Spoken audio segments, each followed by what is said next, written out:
Hey guys, it's Bao with JohnyTechReview. I hope you guys are having a great week so far. As promised, this is my review of the Yuneec Breeze 4K flying camera. I have been using this drone for about 3 weeks and it is a small drone that comes with a carrying case, 2 batteries, and you use your smartphone to control it. The target market for this drone seems to be for beginner and intermediate with various flying mode called tasks. To use it, power on the drone, connect your phone to the Wi-Fi network and then launch the app. The drone quickly obtains GPS when outdoor and I usually get between 15 to 18 satellite, which make it pretty stable in the air. The first time you use it, you will need to calibrate the compass and this process took somewhere between 3 to 5 minutes. It will require you to rotate the drone in various different directions. I didn't enjoy this part, but you only have to do this once. Taking off and landing is a breeze with this drone. Just swipe the slider to take off and you can land it by pressing the home or the land button. At any given moment, you can interrupt this process if needed. Keep in mind that this drone do not have any fancy obstacle avoiding system, so it will run into things if you're not careful. One thing I really like about it is that when you lose Wi-Fi signal, it will wait for 10 seconds to reconnect, and if it's not successful, it will come home and hover over the takeoff spot. Don't forget you can set the going home altitude, so set it a little bit high to avoid tree just in case. Speaking of the reception, it is rated for about 150 feet, and in my experience in an open field, I was able to get over 250 feet and still have good reception. There are 5 different tasks or flying mode: pilot, selfie, orbit, journey, and follow me. Pilot is your typical manual mode in which you can fly using mode 1 or mode 2. I found flying with the phone is doable after a bit of practice.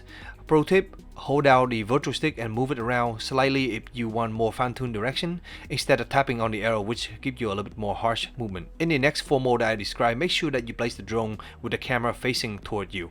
In selfie mode, the drone will take off and hover over the ground. Then you can adjust its distance from you, height, turn it if needed, and then you can switch it to the camera mode to take pictures or videos. Then there's orbit task, which is one of my favorite. The drone will take off and then you can adjust how far it is away from you, how high, and the camera angle. And then pressing the orbit left or right button, the camera will circle around you, and this way you get some really cool cinematic look. There's also journey mode, which allows you to set the camera initial height and the distance it will travel. Based on the pitch of the camera, it will fly away from you to that distance and then come back. For example, if I have the drone low to the ground with the camera pointing straight at me, it will go backward and then forward back to me. If I have it high with the camera pointing at me, it will go up and away like a hypotenuse of a triangle and then come back. Recording will automatically start and stop when journey is complete. There's also the follow me mode, which disappointed me as it could be pretty unreliable. In mode 1, as I'm running around, it will hover in the same spot and turn left and right to follow me. This mode worked well, but however in mode 2, where it's supposed to follow me, it doesn't seem to do a very good job and easily lose target. One nice thing though, when the drone is landing and after the motor cut off, it will automatically stop recording. Units say that this is a flying camera, so I expect the picture quality to be pretty good, and in that aspect it lives up to its name. The 13 megapixel still look pretty good as long as lighting is good outdoor, and video in 4K seem to be pretty sharp when hovering in place or moving slowly. Other than that, the video can be shaky if you're moving around too much, making the 4K footage not very usable. Since it uses digital stabilization, meaning it will crop your image, you will have to drop down to 1080p in order to get your features. At 1080p with stabilization, the video quality seems to be pretty usable, as you can see from my video.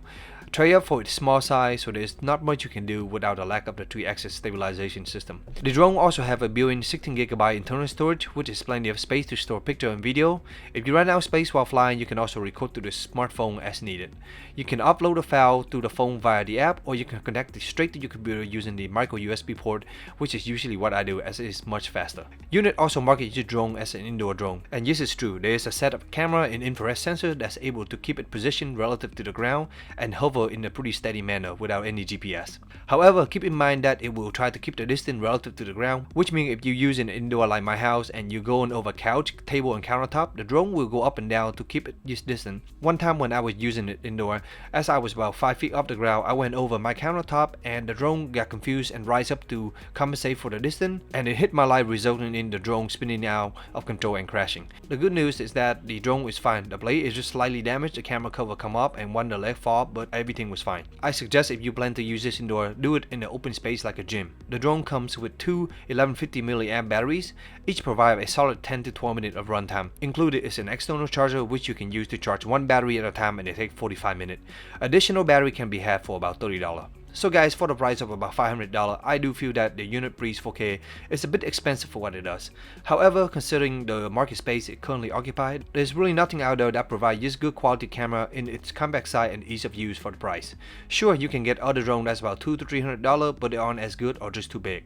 And sure, if you want to spend the extra $250 to $300, you can also get the DJI Mavic or the GoPro camera, both which use similar technology as far as using the phone. However, the latter two also give you the ability to use RC remote control, which provide much better response and extended range, something that the Yuneec Breeze simply do not have. Thanks to my friend AntMan23 for helping me out with this video. I'll put a link to his channel if you'd like to check out his first impression of this drone along with many drone and vacation videos. I also would like to thank Yuneec for providing me with this unit for review. I'll link up the product in the description box below if you guys are interested in buying it. So what do you guys think? Is this worth your $500? Let me know in the comment box below. If you found this video helpful, please give it a like and consider subscribing and stay tuned for more future video. Thank you.